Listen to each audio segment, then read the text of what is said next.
Salut à vous qui regardez cette vidéo. Aujourd'hui, nous allons vous parler de l'historicité de l'agriculture. L'agriculture étant un processus par lequel les hommes aménagent leur écosystème pour satisfaire leurs besoins alimentaires en premier et autres de leur société, elle désigne l'ensemble des savoir-faire et activités ayant pour objet la culture des terres et plus généralement l'ensemble des travaux sur le milieu naturel permettant de cultiver et prélever des êtres vivants utiles à l'être humain. Au départ, l'homme vivait de ramassage. Il y a eu une forte abondance de produits alimentaires et l'effectif de la population était très faible et la connaissance n'était pas encore évoluée.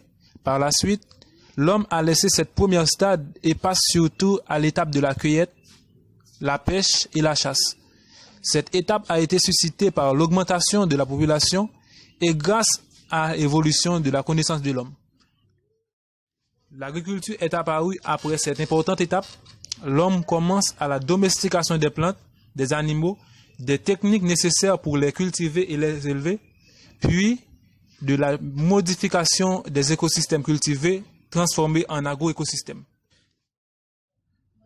Maintenant, nous allons vous présenter les différentes étapes de l'évolution de l'agriculture dans le monde, qui sont au nombre de 5. Premièrement, commençons avec le néolithique. Le néolithique, c'est le début de l'agriculture vers 10 000 ans avant Jésus-Christ. Il est caractérisé par les cultures sur abattis brûlés et l'élevage pastoral.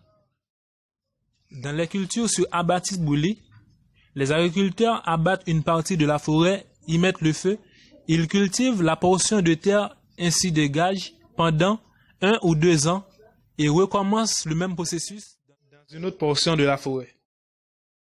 Pour l'élevage pastoral, le troupeau de bétail se déplace dans la savane sous la conduite d'un pasteur. Pour le système agraire antique, elle commence à l'époque romaine et dure jusqu'au XIe siècle.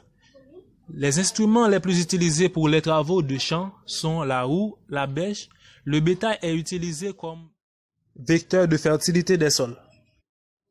Le système agraire médiéval. Ce système voit le développement du transport avec la charrette. L'épandage du fumier produit dans les étables pendant l'hiver permet un accroissement du rendement des cultures. Première révolution agricole, elle est caractérisée par l'utilisation des outils par traction animale. Première révolution agricole. Pour finir, nous allons vous parler de la deuxième révolution agricole. Elle est arrivée après la Deuxième Guerre mondiale. Le secteur agricole a valorisé les technologies provenant de ce conflit avec le développement des tracteurs, de l'utilisation des pesticides et d'engrais.